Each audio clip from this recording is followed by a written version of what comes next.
The Brotherhood's siege is in vain. I am Dracul, Prince of Darkness. Hello there, Seraphim17 once again. This is my Castlevania Lords of Shadow 2 Prince of Darkness difficulty walkthrough. We're about to get the last of the powers in the game, the Chaos power. Now we have a nice trinity of attack modes, and this is a very strange loading sequence. It's fancy, it looks pretty, I just don't get it. And there's bad news as well.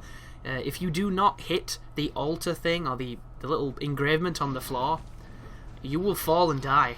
And I ended up doing that after a big fight against some fat dudes, and the checkpoint was before the fat guys, so you want to be really careful, or you'll pay the price like I did. But these are the harpy enemies. I'm not too sure if there were that many harpies in the first game, but I am pretty sure they weren't like this. And the way I fight them is I freeze them to stop them from evading, and then I proceed to fight and kill them whichever way I can. That right there is it the sustained whip or the combined whip? It's a very, very powerful move. It's incredibly useful against some of the bosses to damage them quickly. It's kind of slow, and you can get caught off guard. A little bit like I did just then when I missed with my ice projectile. But if you don't want to use the Void Sword to stun these enemies, knock them into the air after you hit them, launch them, and then keep them launched with guillotine and sweeps. And you can do some damage pretty quickly.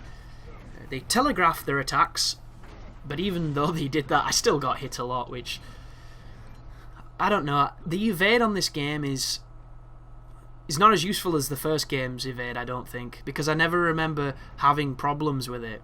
I never remember evading and still getting hit on the first game. What I do remember from the original was enemies' entire bodies becoming weapons when they started an attack animation, and that isn't in this game. They fixed that, and I'm really glad, because it made me very sad on the first one, and it wound me up. But once again, a couple more harpies, another move that's way too easy to spot, yet I don't evade it, because I'm lazy, I guess.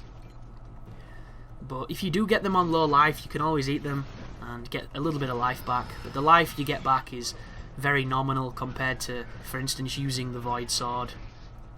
But I still do it, even though the animations for some of them take far too long, 'cause I don't know. And I suppose the question is, what do you do to make those animations still cool, but not get in the way of combat? And maybe the first one is an elaborate animation, and then every animation after that is not? Or maybe an option. If anybody played Final Fantasy VIII, there was a quick summon option, which essentially made the summons super quick instead of those really long animations. So maybe you could just toggle it if you want to have the fancy animations, or turn them off if you want to have just the brutal quick kills and get on with the game animations. Could be an interesting way of dealing with it. But this game does this thing where whenever you're climbing on sequences like this, if you hold, I think it's the left trigger, it shows you these cluster of bats in the direction where you need to go. But when you're not climbing, it doesn't. And oftentimes, the hardest climbing spots to find are the ones where you're not already on them. So it turns a somewhat interesting idea of something that should really be useful into something that isn't useful. So it's another one of those head-scratching moments of, what does this really do?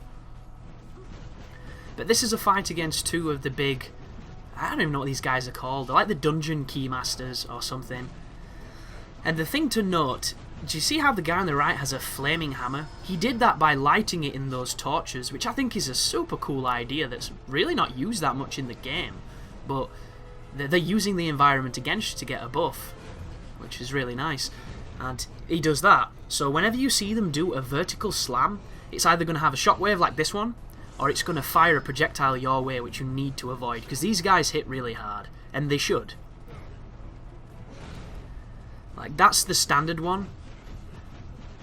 And he doesn't have armor on his front, so I was able to do that to him, which, neither of them have armor, actually. Maybe this is just a simple fight. Ooh, there he goes again with the big hit. But look at that move, it's so quick. This swing here, he's going to get tired after it, and he's going to take a cheeky little break, so you can use this as an opportunity to beat him up. Just be careful that you need to constantly watch them for the recovery animation. For some reason on Prince of Darkness, every single enemy recovers wickedly fast. And I was playing one of the Kleidos challenges earlier on Prince of Darkness, the very first one, which is 3 of these enemies armoured. And to do the trial, you need to do all of the 3 previous ones in the same attempt. So I had a go at it, and I noticed that when they got down to red life, they were recovering from the stun after 2 hits. When I got him like this, you notice I was taking a massive pounding. That was really lucky. That had to be iframes. Pure skill. But when they were in red life and I stunned them, or they stunned themselves and I went to hit them, they recovered quicker. And I don't know if that's a thing, if that's like a mechanical thing, or if that's just what that challenge was doing to kind of screw me. But I ended up doing it and doing all the sub-challenges. But that's not what I wanted that mode to be, personally. I was hoping it was going to have a boss rush or something. 2 bosses at the same time. I think Ninja Gaiden 2 did it best with the missions.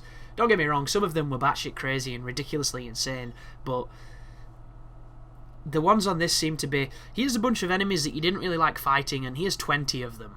And they're all spamming these unblockable moves that aren't very fun to fight, which... There's somebody out there who loves that idea, who loves the notion of this wickedly challenging arena, but I think the fun of this combat is when it's isolated, when it's you against a handful of enemies and none of them have projectiles, which never happens because even the standard dudes can throw knives and daggers at you from a distance, and they lock on, they knock you over, and they do quite a lot of damage, which... I get projectiles, I understand why they're there, but I don't think they should be like they are in this game. And we haven't really seen any of it yet, but when we do, you're going to understand what I mean. And I'm curious if anybody actually likes it, because things that knock you over remind me of Lost Planet on Extreme, and things that remind me of Lost Planet on Extreme make me a sad panda. So thank you for watching, and you take care now.